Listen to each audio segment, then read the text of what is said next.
Um, I'm Sanjay Prakash, and thank you very much for joining us.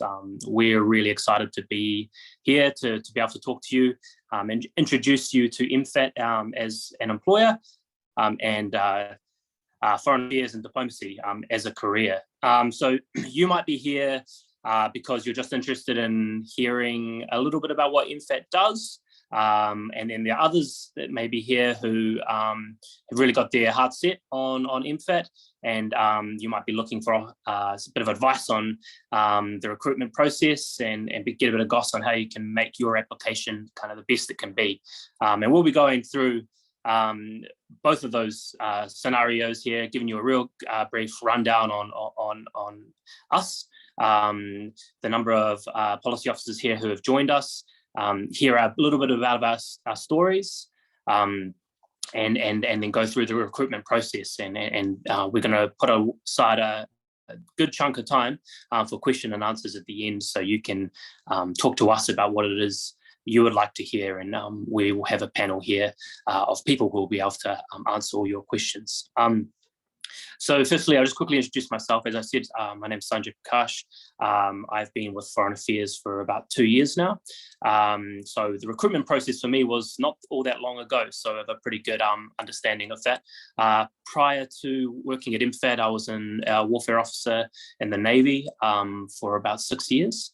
And prior to that, I was actually at Canterbury University, where I studied political science and diplomacy there. So that's me, and I'm going to pass over to my colleague Rachel to introduce herself. Kia ora koutou, ko Rachel Spencer toko ingoa. Lovely to be here with you all today. Thanks for taking the time to come and chat with us. So as Sanjay said, I'll quickly introduce myself. I've been at the ministry for 9 years this year. I'm currently a senior policy officer in our COVID coordination division. Prior to joining MFAT, I did undergrad down in Dunedin, law and politics, did a bit of travel overseas, and then did my postgrad in international law at Auckland. I spent a year in a public policy consultancy firm in Wellington before joining MFAT as a graduate in 2013. So throughout my 9 years at MFAT, I've had some fantastic experiences and rotations. I started off in our environment division on our Antarctic desk, and then moved into our Americas team, covering our trade and economic relationship for Canada and the US. I was then fortunate enough to be posted overseas in our High Commission in Ottawa for 3 years, coming back to New Zealand in September 2020 and joining the COVID Policy and Coordination Division then. So yeah, the career at MFAT's been fantastic so far. It's exceeded my expectations, and would be very happy to have a chat and answer any questions you might have about my experience in the recruitment process. Thank you all. I'll pass over to my colleague Talia. Kia ora koutou and talofa lava, everyone. My name's Talia Tanga, and I'm also a UC grad. I'm the baby of the panel. I just started at MFAT 3 weeks ago. Prior to MFAT, I was living in Christchurch. I was basically like born and raised there. I did the classic law and arts, and majored in philosophy, political science, international relations. And then I went on to do the ILAC course, the International Law and Politics Master's degree. So I finished that last year. My pathway into MFAT was that I interned last summer in the corporate legal unit. And then I did my master's, and then I went through the application process last year. And I've just started in PAC-MM for the Pacific, Melanesia and Micronesia division in on the Vanuatu and Kiribati desks. So I'm doing some bilateral relations and also some development work. It's a really cool job. Today I was drafting a briefing for our beloved Bloomfield, and working on some really cool development projects in Vanuatu. So yeah, and I'm really happy to be here. I'm excited to share some tips and tricks with you guys if any of you are interested about how to, get into MFAT. Yeah, so that's me. I'll pass to Aara. Tainui te waka, waikato te awa, Ngāti Haua, Ngāti Mahanga, Ngā Hapu, Uruko mona aramiro ngā mare, aramiro tairakana tēnei, e mihi ko atu ki a koutou katoa. Kia ora everyone, my name is Aara, aramiro tairakana. If Talia is the baby of this panel, I'm the opposite end of the spectrum. I first started in MFAT 15 years ago now. Before that, I was born and bred in Christchurch. I went to St Albans Primary School, Heaton Intermediate, and Burnside High School. At Canterbury, I studied political science and languages, English and Māori and linguistics. No, not English, French and Māori and linguistics. And I did my honours in political science as well. And then I came straight out of my honours degree into MFAT. And I had a first role in our Americas division, where I was responsible for countries at the southern cone of South America, Argentina, Paraguay, Uruguay.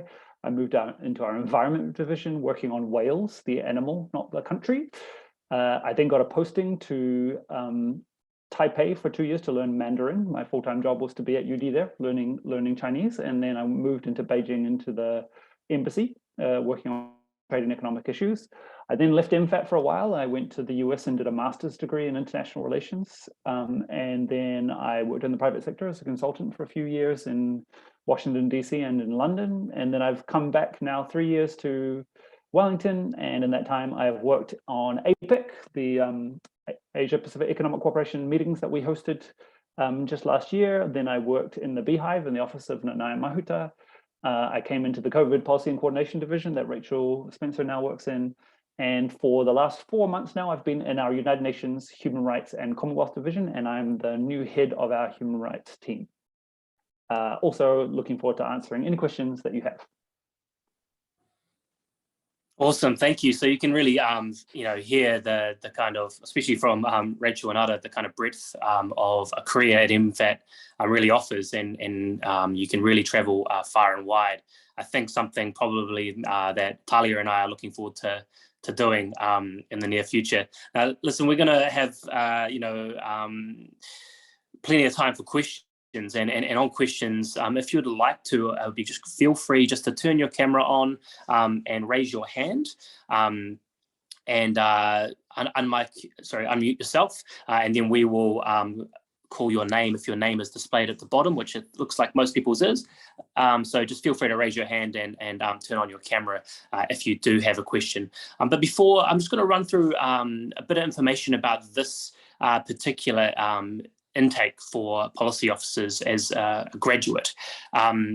So we're looking for our next intake at the graduate level, which is Policy Officer 1 level in our graduate program. And you'll join as a full-time employee and starting from November 2022 and also, or if you prefer, February 2023. So there's 2 start times for that same cohort of graduates. So we're looking for a really broad range of life experiences. So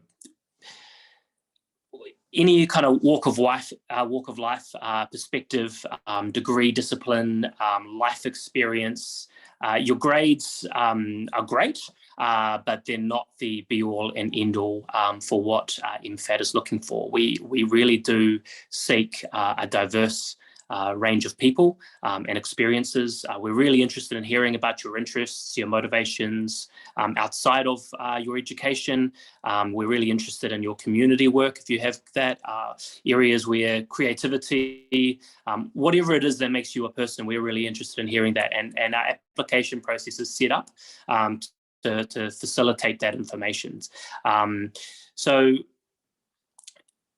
the reason we do that is we're looking for a broad range of people because we work in such a broad environment, and we can utilize those skills and abilities throughout our network. So if you have cultural or language skills, that's fantastic. It is not essential, but it's great to see.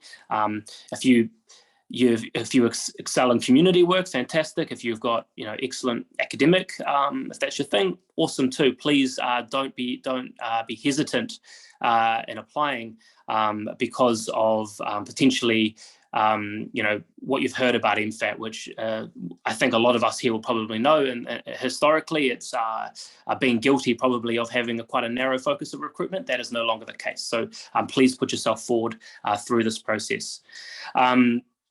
To be eligible for our graduate program, you need to be a New Zealand citizen or have submitted an application. You need to have a bachelor's qualification in any field, so it doesn't have to be politics or law. It can really be anything. I work with marine biologists and that kind of thing within the ministry. So the requirements are few, but you will also need to be able to maintain an appropriate security clearance. So that's where that citizenship aspect comes in. So applications open 4th of March. They close midnight 25th of March. You'll then go through online assessments in April, which include cognitive testing, video introductions, and a written exercise. And from there, if you're successful, you'll then go into an individual interview, and then offers will be made in kind of early to mid-May. And as I said earlier, starting in November or February next year. So that's kind of the key information. And I think now we're going to move on to Q&A. So please raise your hand if you've got any questions for any of our panelists or all of our panelists on our experiences working in the ministry, working for the government, or any questions about our application process.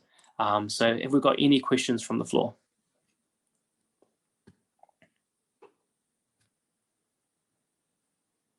Okay, we've got one here. It's not able to speak out at a location, maybe in the library. So you're a student here at UC, and you're interested in working at MFAT. You've mentioned the requirement of citizenship, but I was wondering if there are any opportunities for me in my current situation or potential future residency. I can answer that unless anyone else wants to jump in. So it'll depend on your circumstances. In terms of what it requires, we do have non-citizens working at MFAT. However, it'll really depend on the circumstances. In this particular case, it might be worth actually just reaching out to our recruitment team. So that's at graduate recruitment at mfat.govt.nz. So that's one word, graduate recruitment. And just let us know of your particular situation. For our graduate program, you need to either be a citizen or be in process of gaining citizenship. But there are other opportunities potentially within the ministry that are not in our graduate program, which you may be eligible for. So please reach out to that email address with details of your situation, and they will be able to advise you on that. Any other questions?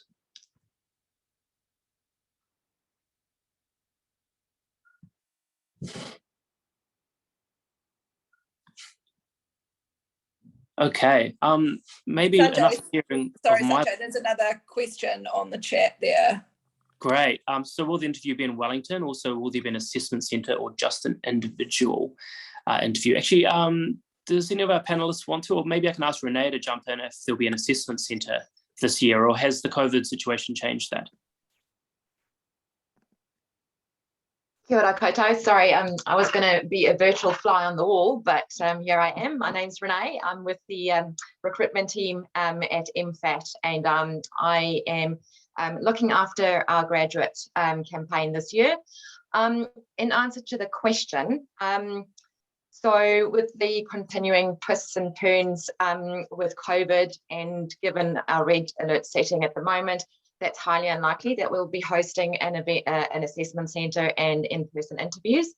So we are looking to host some virtual job fairs before the application process closes on the 25th. So we'll be circulating links to those, and you can just register. So you still get to experience a bit of, what that kind of job fair would look like, albeit virtually. And the interview process will likely to be via Zoom. So unfortunately, at this rate, no in-person interviewing, which may or may not be a good thing for some people. And we had another question about the date, but yes, the application process closes on the 25th of March. The application process the online process will take around 20 to 30 minutes, but there's obviously your time in terms of preparing a CV and an unofficial transcript from your university. So it doesn't have to be, you know, the one you pay the university for. It can just be a copy of your transcript. So have those things ready, as well as a cover letter and references. They won't actually be required at this early stage, but later on you will need those. So what you need in the initial stage before the 25th of March at midnight, you need your CV, an unofficial transcript, and then go through that online application form, which will take you 20 to 30 minutes. I'm going to try and talk less here. So if we don't have any more questions. Another question did come through on the chat about what internships we have offered at MFAT. What different opportunities do you have for internships at MFAT? Talia, do you want to tell us a little bit about your internship experience and how that process went for you? Yeah, so Renee might be able to speak to all of the options a bit better if she wants to jump in after this, but there's a few different internship pathways into MFAT. So there's the Aara internship, which is for Māori students that are specifically interested in working at MFAT. There's the Vaka Pacifica internship that just launched. There's the Government Legal Network. I believe they still provide pathways into MFAT, and I think that there's just the general MFAT internship, but I did Tuputai, which is run by MB, but basically they and they've got their own application process, and I'm sure they'll be sending out their own information over this period, which basically you can apply to Tuputai and they place you in different government ministries according to your interests. But yeah, does anyone else on the panel or Renee have anything else to add on internship opportunities? Yeah, thanks, Talia. So typically with internships, we've got our internal intern programs where we offer opportunities to our Māori and Pacifica students to join us over the summer months and come and join us between November and February and to get some work experience. And as Talia mentioned, we do have some external programs, Lux of Tuputai, that gets managed out of MB. This year we also had government health and safety, as well as the government legal network. So we do support external programs during those summer months as well. We'll be looking to advertise for intern opportunities in the second half of the year. So July would be typically we will be advertising those roles, and ideally looking for people in their kind of penultimate year looking to get some work experience as a bit of a taster really of what the public sector and what MFAT's all about. Thank you. That's a good question, though. A good question from Saxon. So one can hypothetically submit a screenshot of one's unofficial transcript. Yes, I believe that's what I did. I think, can I get a nod for Renee? Or yes, so it doesn't have to be, so it can be from your university portal. Okay, if there's no other, yes, and we've got a thumbs up on that. That's great that HR agrees. Any other questions? Feel free to raise your hand. Otherwise, I'm going to go to Rachel, who's going to tell us a little bit about what a career at MFAT looks like. I'm just going to interrupt because I know that you, Sanjay, and Rachel both are talking from your phones, and so you can't see everyone putting up their hands. But I see. Oh, is that what the issue is? We okay, have cool. Shannon. They're doing their real hands rather than the virtual hands. So we have. Oh, I see. Shannon and then Josiah have raised their hands. Go ahead, Shannon.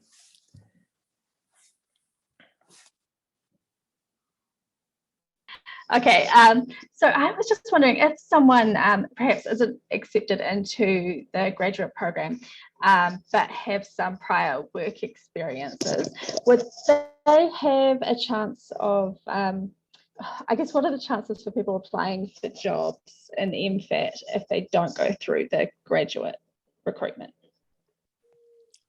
Does anyone else want to answer that? Otherwise I can, because I was actually in that situation.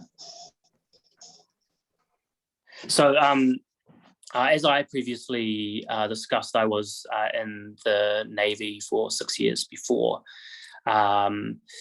There are limited options for what we'd call lateral hires. What you need to do is you need to check the MFAT website for when those jobs come up periodically for a specific role, as opposed to joining into the pool of policy officers. It needs to be for a specific role, from my understanding, from my experience 2 years ago.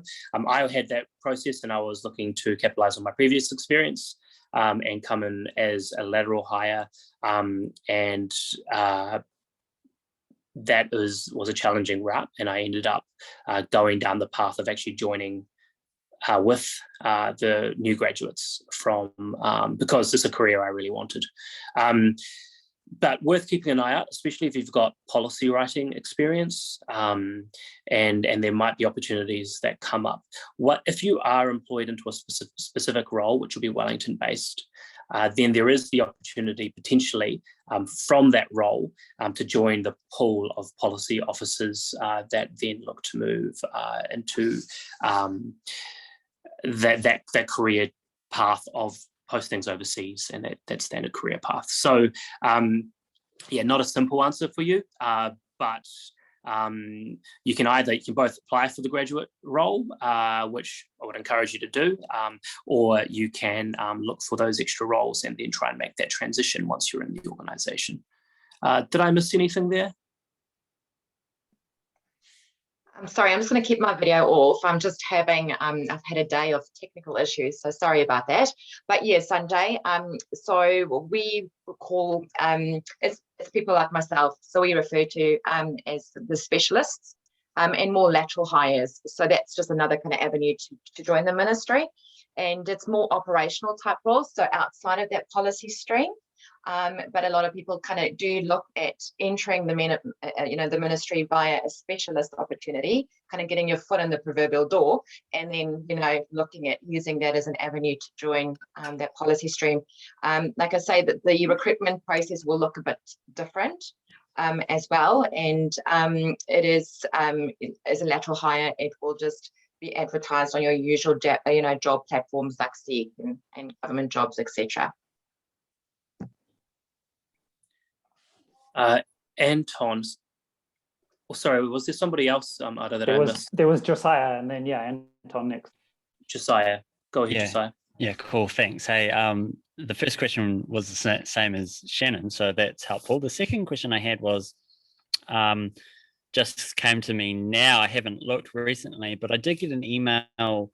I've been on your job platform already, and I got an email a week or so ago, I just remembered, of you're changing the system, and if that has changed, do I need to change the old platform system to jump on to apply for the new one? Do you know what I'm talking about? Josiah, I know what you're talking about, and it's a really good question. We're just moving to a new HRIS, and the recruitment module's just gone live, so we're just working through that. But that's a really good question. I think I might have to come back to you if you don't mind, and I'll just check with SAP just on how that's going to work. Thank you. I'll make a note, because I can just access your details on the system and just pick your details up from there. That doesn't sound creepy at all, does it? Anton. I was just wondering, how much control do graduates get over the department in the Ministry of Foreign Affairs and Trade that they end up working in? Does actually, I can take that if you like. Yeah, please. So one of the things that I think are really great about working for MFAT is that it's a career of ministry. You join this organization to have a pathway that is not focused on one particular area at all, but takes you through all different parts of our organization. Our organization includes divisions that we call regional. So you might be in a division that's looking after our relationships with the Americas, or with North Asia, or with Europe, or Australia, or the Pacific. And you might be the person who's responsible, the desk for France or Papua New Guinea or something, and so your day job might be that for a while, but then after a while you could rotate into a completely different role in a functional division. You could be working on climate change or legal affairs or trade negotiations, or in my division working on the United Nations and human rights and the Commonwealth. So no career path is the same. Everyone jumps through lots of different parts in the ministry, and no career path is ever just focusing on one issue. You end up working on lots and lots of different issues, which I find really interesting. It's an organization for people who are really broadly interested in learning about the world. And there's definitely a focus early on the idea that we want you to understand the organization and understand the world, have an understanding from all different perspectives. So that means that when you first come into the organization, you may be given an opportunity to voice some interests in what areas you might like to do more or less. And of course, we will have a good understanding by that point of your CV and the skills that you bring. But it's also going to be very much determined by what jobs happen to be coming up that are available and which teams we think you're going to be a good match with, which means that you're not necessarily going to have a lot of control early on in where you go in the organization, because we want you to really understand how we work. And then over time, as you progress through the organization, you will have more and more opportunity to voice your interests and where you want to go in the organization.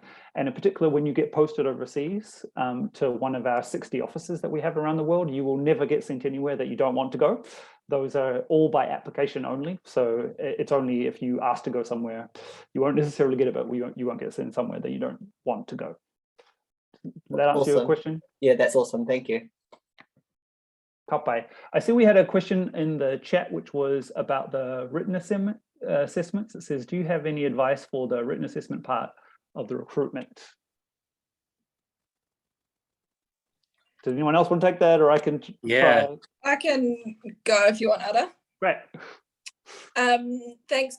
Great question. So you'll be emailed a scenario to work through. So it will give you a bit of taste of the kind of thing we work on in real life. And by no means do we expect you to be an expert in that particular field or know how to write policy. It's an exercise designed to see how you think through a problem and analyze information in front of you. So as I say, I recall doing this when I went through the graduate recruitment process and was positively frightened of the thought of writing about something I didn't necessarily know anything about, but it is very much an exercise designed to test your written communication skills and your analytical skills as well. Hopefully that answers that question. Otherwise, Sophie, I see you have your hand up. Yeah, thank you. I was just wondering, like, in the first year as a graduate, what kind of impact do you see yourself having? Like, what kind of jobs are there that have a big impact that's quite noticeable? That's a great question. I'm happy to start, and others may wish to chip in. I remember starting at MFAT thinking they wouldn't let me near anything for at least about 2 years, and that turned out to be completely wrong. So I started out in our environment team on the Antarctic desk and was from day one responsible for New Zealand's relationship and ongoings and issues down in Antarctica. So as a desk officer, you very much own the desk that you're on. So for example, as Aara said, you might be rotating through a bilateral team. So if you are the France desk officer, you own that relationship, which means you are the subject matter expert from day one, even if you are not on that particular place or topic. So in terms of impact, early on, certainly in my career, my experience, I had the opportunity to travel very quickly, representing New Zealand offshore at international meetings within the first 3 months of being at MFAT. So a high degree of trust is definitely placed in our graduates, and you really do get the ability to hit the ground running. I don't know if others wish to share their experience. Yeah, I'll jump in on this question as well, because I'm on my 3rd week in, and I can confirm that they do throw you in the deep end a little bit, but with a lot of support, a lot of wraparound support. So I've already been able to I'm starting to lead on drafting up a business case, which is basically like an appeal for funding to sponsor activities in Vanuatu that are aimed at reducing and eliminating gender-based violence. So, you know, supporting women's centres directly over there and NGOs over there. And so that's a really cool piece of work, and they've sort of just handed it to me. And so I'm starting to get, and it's really meaningful, I'm starting to get really involved in research and stuff like that. And it's only week 3. So you do get an opportunity to work on some really cool, meaningful projects, like right up front. And I just had lunch with my friend who's in the climate change team. She had been there 6 months and was leading the delegation or organising the delegation over at the COP, the big conference over in Scotland last year. So that was pretty cool. So yeah, a lot of cool opportunities for first years. That's awesome. Thank you. And I can see Lily has her hand up. Yeah, thank you. I was just curious as to approximately how many graduates get recruited each time the process happens. Yeah, so I think around 25 to 30 is usually, there's been a big intake I think is considered, you know, anything between 30 and 35, and a standard intake 25 to 30. That was certainly my experience. Does everyone agree with that? I would just add one point to that, which is that's a really valid question. I asked that of every employer when I was applying for my jobs, but I'd also really encourage everyone to ignore that number. And that's because when you hear the number of people that apply for us every year, which can be 1,000 or 2,000 applications we get in a year, and then you hear that number, you know, that we only take 20 or 25 or 30, you can be really daunted by it, right? You can think, well, the chances are so crazy small, you know, is it worth it? But then the only result of that is that the exact kinds of people that we want, you know, people from all different backgrounds that bring all different skills and experiences, and in particular, people that are not the most common typical profile that come along, those are the people who will hear those numbers and turn themselves off and decide that they don't want to apply, but we want you to apply. So please don't be intimidated by that number, and don't think that means that it lowers your chances. It might be exactly because you're so completely different to everyone else that you are the exact person that we want, and you go to the front of the pack. And maybe I could touch on, so we have something called a foundations program for our new graduate recruits. So this is a program that graduates go through over the course of, I understand, 2 years, which really focuses on introducing you to the ministry's core issues and how we operate and how we run, and it's also a fantastic opportunity to get to know your graduate cohort well as well. I'm still very good friends with those who I joined MFAT with, so there is definitely a really good sense of culture at that level, as well as across the wider ministry. And yeah, as I say, lifelong friends, and when you end up posted around the world, it's also great to be able to visit these people in exciting new locations too.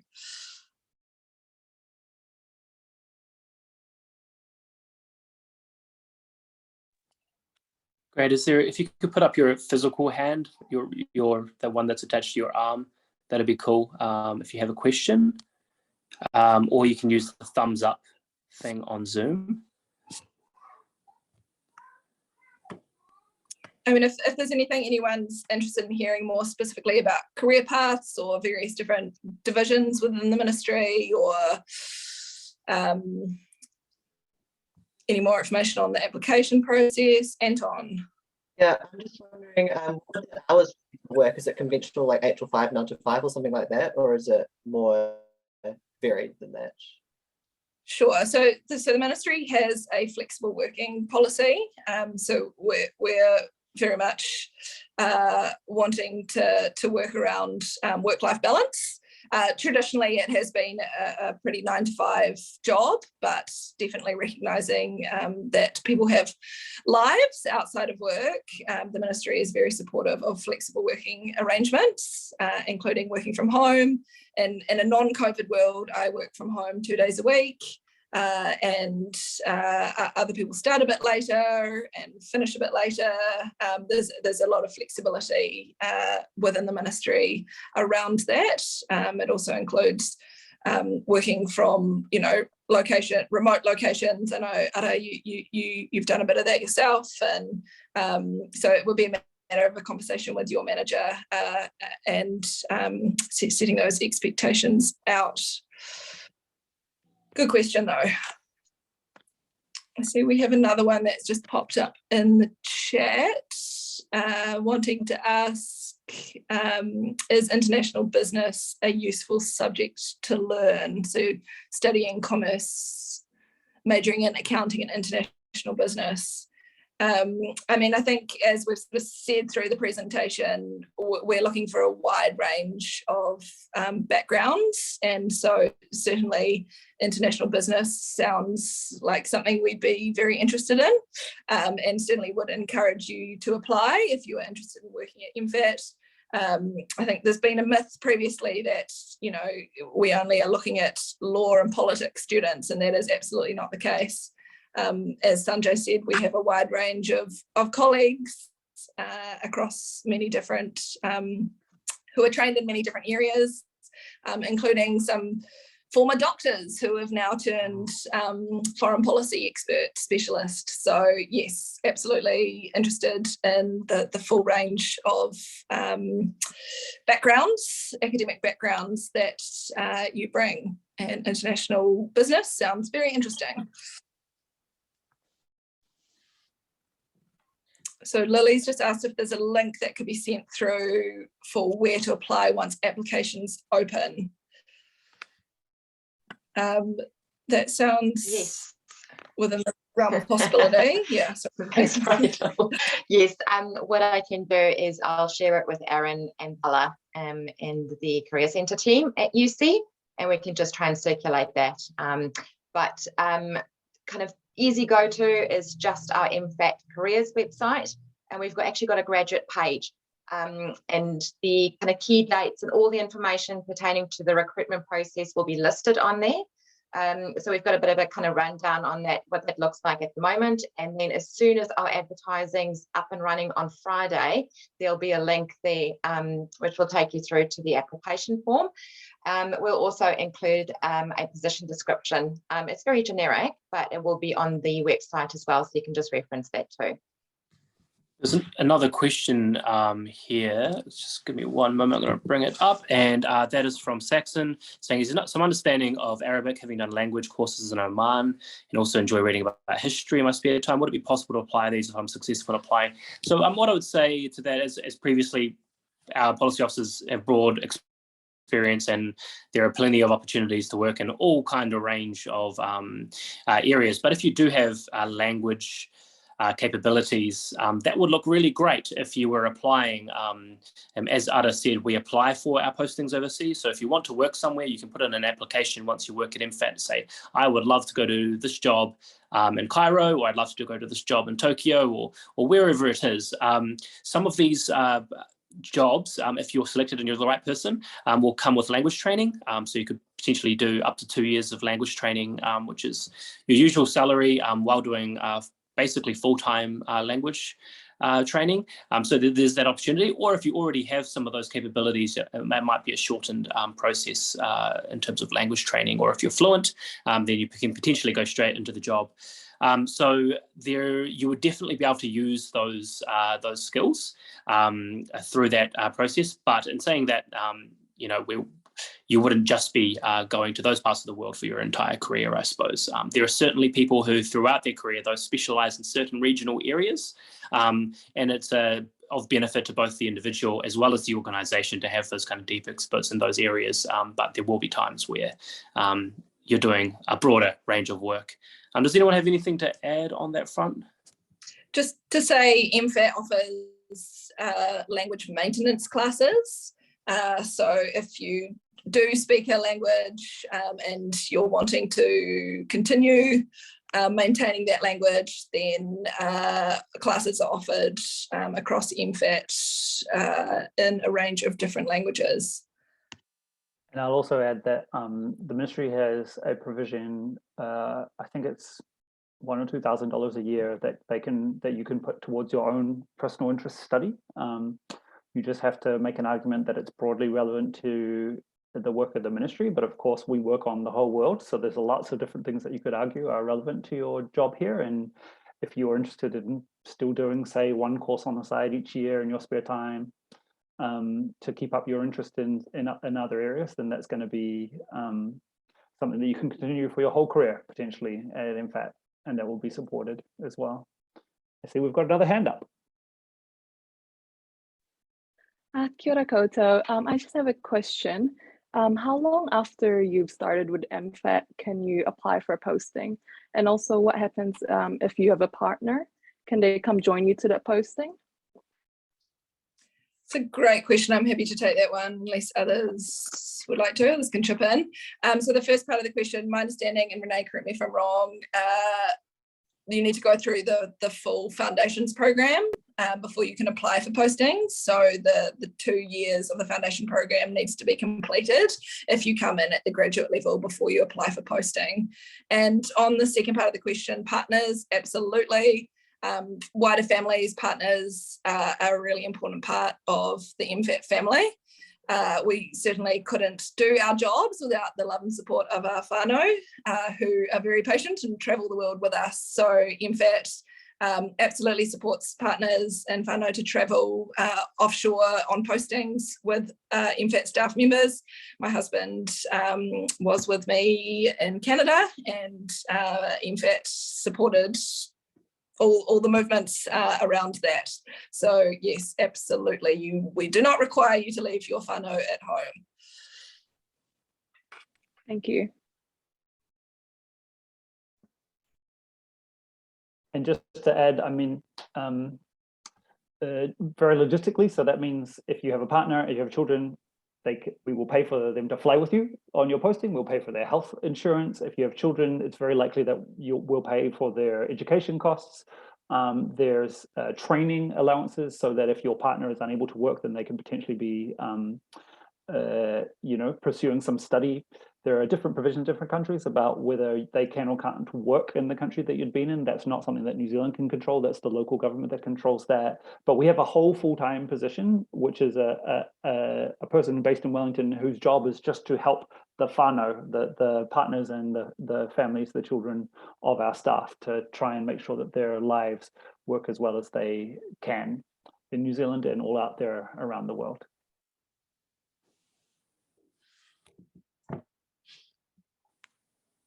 Okay, I'm just going to check if there's any other questions around the recruitment process, and then we've got a slightly broader question on the challenges for MFAT and opportunities. Do any of the panelists want to have a crack at this? We probably won't go for, what is the biggest challenge and opportunity for MFAT over the next 5 years? So this is probably an opportunity to talk a little bit about our work.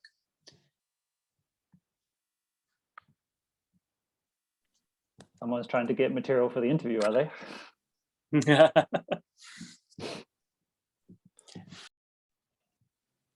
Do you want to go first, Aara, or shall I?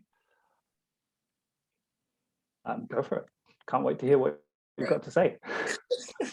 I feel like this is it's a loaded question, and we've probably all got our own biases here. And so I guess I'll speak about my current work stream, which is the COVID Policy and Coordination Division.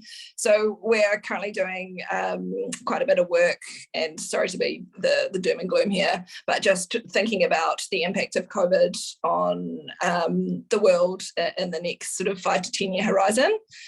So obviously we're, hopefully heading out of a COVID operating context, but realistically speaking, just thinking about how COVID's changed the world, how COVID's changed MFAT's own operating context, and how we're going to need to continue pivoting going forward.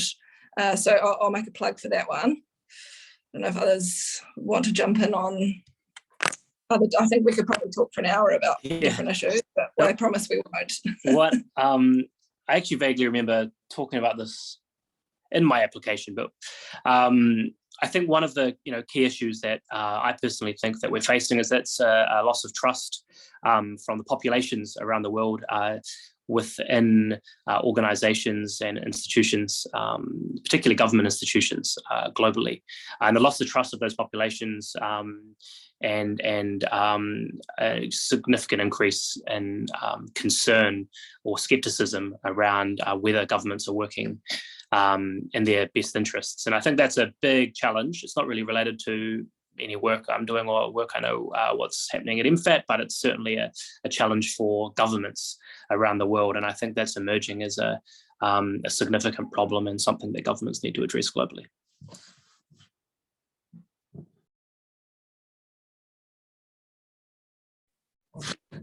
Cool, if that's it. Sorry, Aara. No, I would just say, we talk all the time about the kind of triple challenge of COVID, climate, and conflict. And I think we can all see examples of that in the news just today, let alone any day of the week or the next 5 years. But for me, the coolest part of this job is that we both get the opportunity to think quite long term about how the world might evolve and what New Zealand needs to do to prepare and make sure that we can remain a safe and prosperous and sustainable country and help the world be that. But at the same time, we get to react really fast in the moment. It's our job to help New Zealand every day decide how we're going to react to world events. And you never know. Every day you never know how your day is going to go, and that can be really, really exciting to work in that kind of environment. Absolutely. I mean, it's just the most interesting job. It's exactly what I expected. When I was kind of looking from the outside, it is just absolutely fascinating. And if your brain really kind of seeks out these big issues that the world is facing, and you want to work, for the good of New Zealand and for the good of the world, it's just such an incredible opportunity, and it's such an incredible place to work. So if you're really into that kind of thing, absolutely apply. And I would really encourage you to let your passion kind of be evident through your application. Don't undersell yourself, even though we're looking for a broad range of people where this is a competitive process that you're going to go on. So don't undersell yourself. Really emphasize your broad range, or what makes you you. Make sure you prepare for the assessments and do some research into the organisation. Read our plans that are out there at the high level. That will help you out a lot. Those are the key things for you to get your foot in the door into what is incredibly exciting pretty incredible career, actually. So we'd really encourage you to get your applications in. What I'm going to do is I'm going to go out for any last questions before we wrap this up. Does anyone else have any questions? Ollie, go ahead. Here we go. Hi, sorry, for being a bit late with the question, but I was just wondering, what does a change of government have what impact does that have on MFAT's kind of day-to-day kind of running and stuff? Good question. Aara or Rachel, do you want to take this because you've been through a couple of... Sure. So we are civil servants, right? Our job is to be apolitical, to serve the government of the day.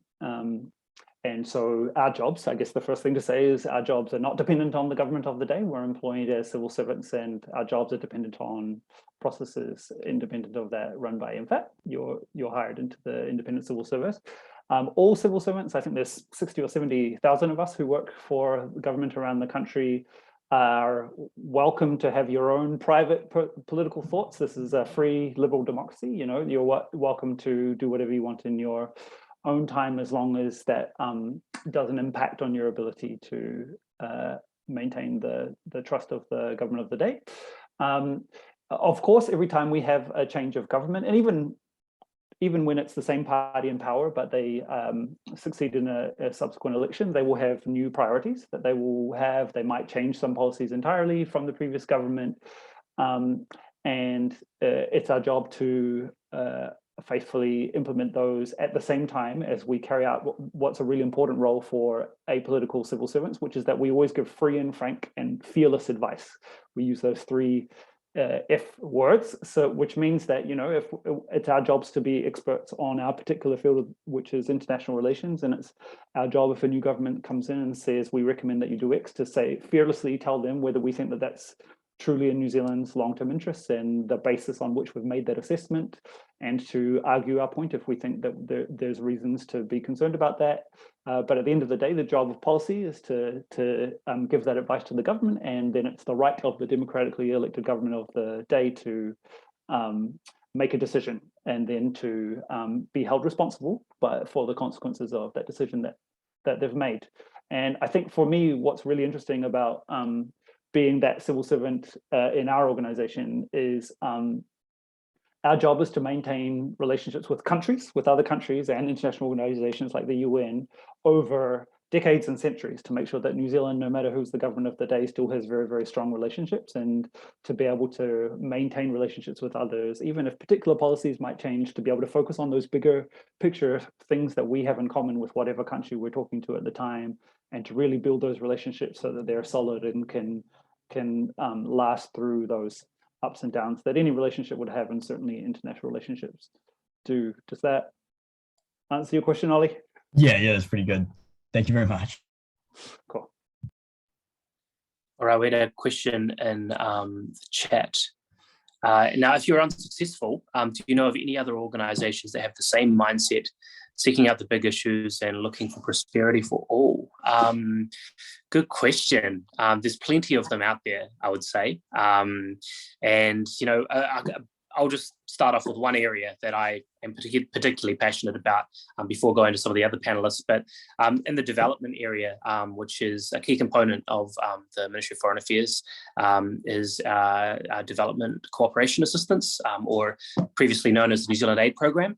And, you know, there's a huge array of non-governmental organizations who are doing incredible work throughout the world, and areas where we're really interested in, particularly for New Zealand's focus in the Pacific, through some of Southeast Asia, and further afield as well. But implementing development programs overseas, doing some incredible work, improving the lives and livelihoods of people in those countries.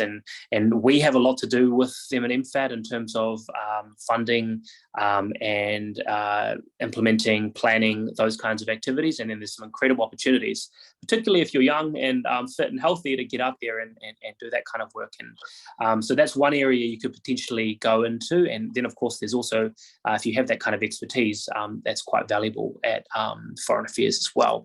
But does any of the other panelists want to delve into potentially another area, or organizations?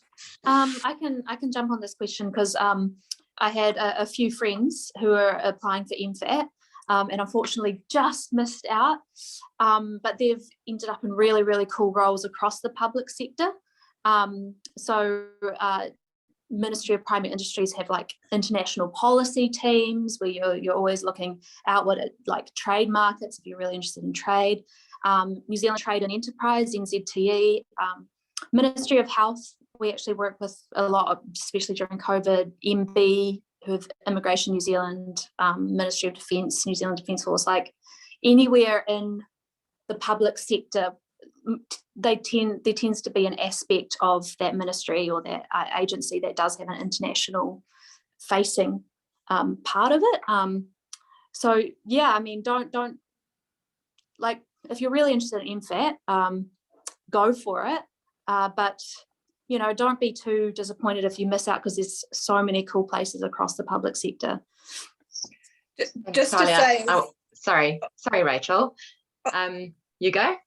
I was just going to say, if you're not successful for the first time, don't be shy about applying again. There's a number of colleagues who have had fantastic careers in MFAT who have applied a couple of times before being successful. So please don't take a not at the moment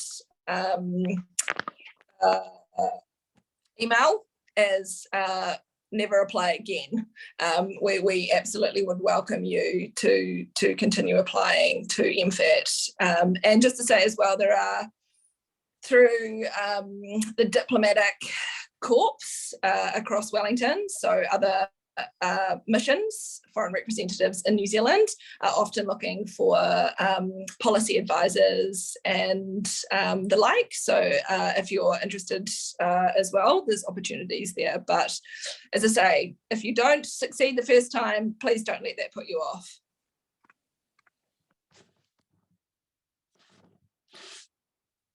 Great, thank you, everyone. Okay, any more questions? Any hands up?